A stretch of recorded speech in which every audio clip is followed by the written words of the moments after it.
I would like to clear up another aspect of the story regarding the submarine, the Russian submarine, the accident that killed 14 sailors. Many people think that what you're about to see here is the biggest threat from a submarine. This is, I believe, one of their Kilo class, maybe it's a Yasm class, I'm not sure, firing caliber cruise missiles into Syria. The biggest threat that's going to come from one of these submarines is cutting cables. And I'm going to try to explain that for you today. I know it doesn't seem like that would be the case, but truly it is. And what they do, and this is an important aspect of this that I need everyone to understand, is they don't just go out and cut the cable and then sail away and go, ha ha ha, we cut off your internet, and then wait for a repair ship to go out there and fix it. What they do is this, and here's the important part. They cut one section of cable and it goes down.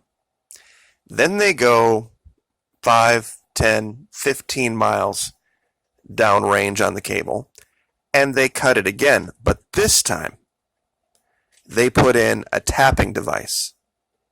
See, with the cable down, nobody knows what the hell's going on from the first cut. They put this tapping device on that can't be detected other than by their own technology. Then, of course, the repair ship shows up at some point, fixes the original first cut, the cable comes back up, and nobody is aware that the tapping device has been put on. This is what's happening.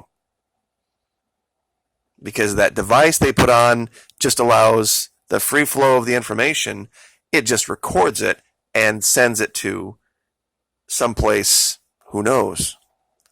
And this is what Russia has been trying to do, is get their own private network that has access to all of the information in real time with nothing being hidden with cryptographs or with any type of encryption. So that's why that's going to be a problem, because what happens is, since 99% of our military's encrypted information goes through these cables, the concept of mutually assured destruction goes away because the commands can be intercepted. They can be intercepted and shut down. So this Losharik works in tandem with a vessel called the Yantar, which has its own submersibles, which does the exact same thing. And while they just call it research vessels, everything that's going on happens at such extreme depths, there's no way to really track it. Even if you can get a submarine down there to track what's really going on, by the time you catch up to them, it's too late.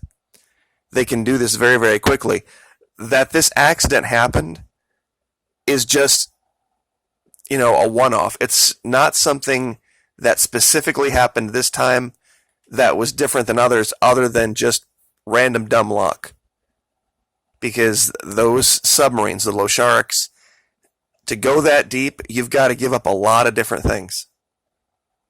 And then to go that deep and then get on the seafloor and then pick up one of these cables, cut it, leave it, then pick up, go downrange 10, 15, 20 miles, cut it again. And look, nobody's aware of the second cut at this point because the cable's been cut. Nobody has any information going one way or the other.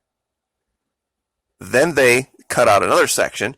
They put in their little device, make sure it's working and functional.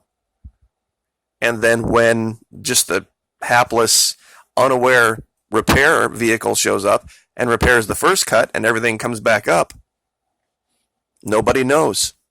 And they're going to have their own private network eventually. And this is what's being hidden. They're going to have the ability to do things that are going to change the balance of power in the world.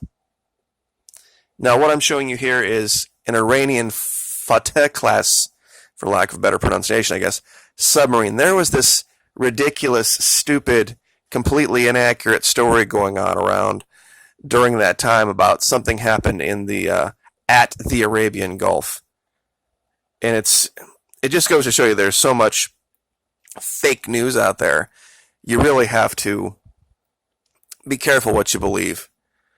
This was primarily it right here, and I just want to show you this.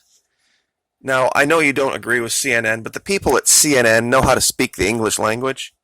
Let me read this for you, and I want anyone who has a basic education in our language to tell me what you see wrong.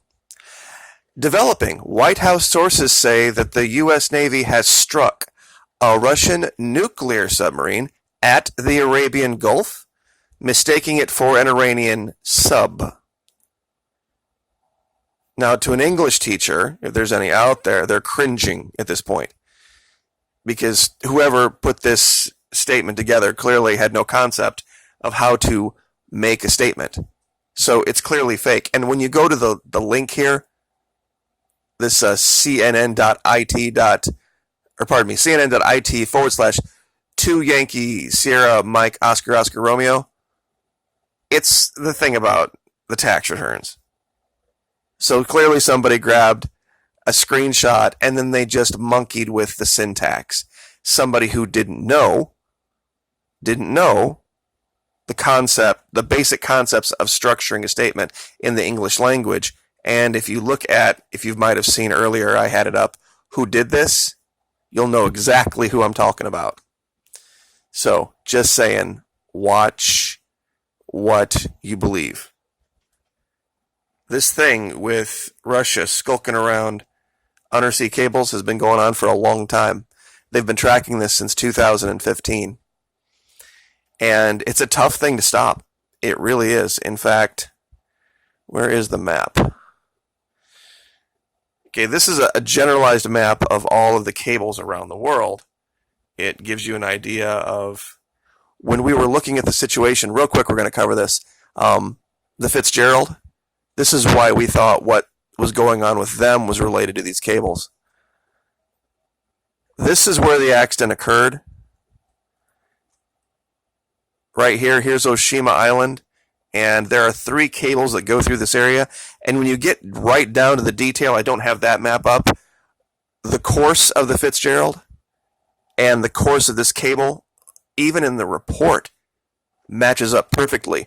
They were on a course of 190, which is just a little bit west of south.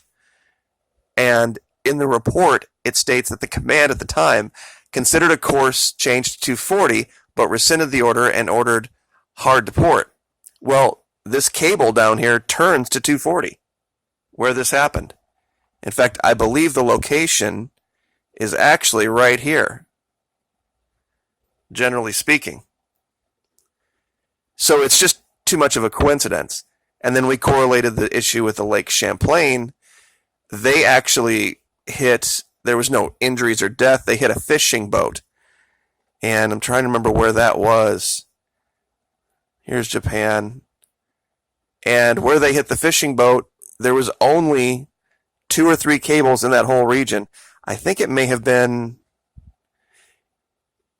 here off the coast of the Yellow Sea. Because it was in this region here. Was the Lake Champlain. Same thing with the DDG-56.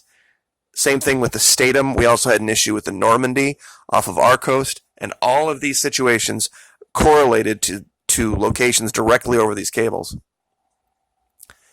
So this is, I think, what is the game that's going on between military intelligence, our military intelligence, and Russian intelligence. Is they're playing cat and mouse. But the Barents Sea event that just happened was up here.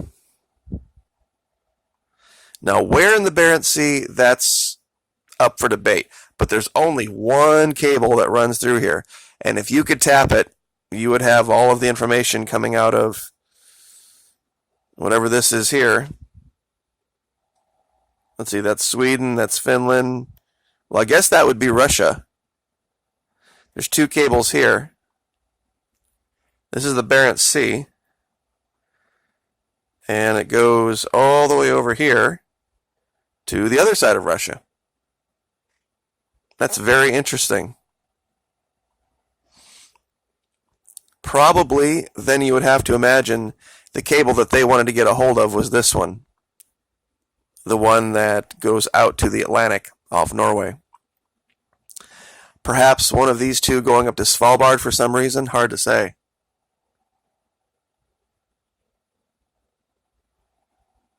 But once again, this would be the way.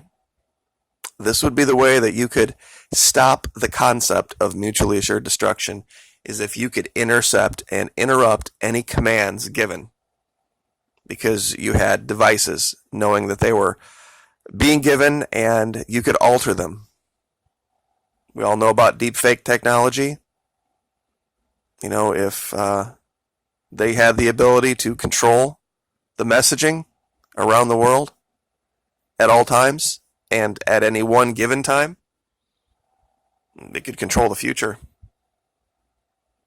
And I guess I'll just leave that there. But once again, HiSutton.com. The idea that any one of our submarines could mistake a Fateh class for a Kilo class is just ridiculous. Or even a Yazm class. They just wouldn't do it if they weren't sure, if they weren't 110% sure. Plus, they wouldn't use the term struck. Struck would be used in a sense of hitting or colliding with, not in a sense of firing upon. And with an event like that, they would have never released a tweet like that. So irresponsibly, with such poor language, without having multiple sources on it. It's just not something that you would release. Release even and retract. Nobody would. That would have to go through so many levels of approval that the language would have been very, very different. So clearly, a lot of fake news out there. Just keep your eyes open, and we'll leave that there. Like, share, subscribe.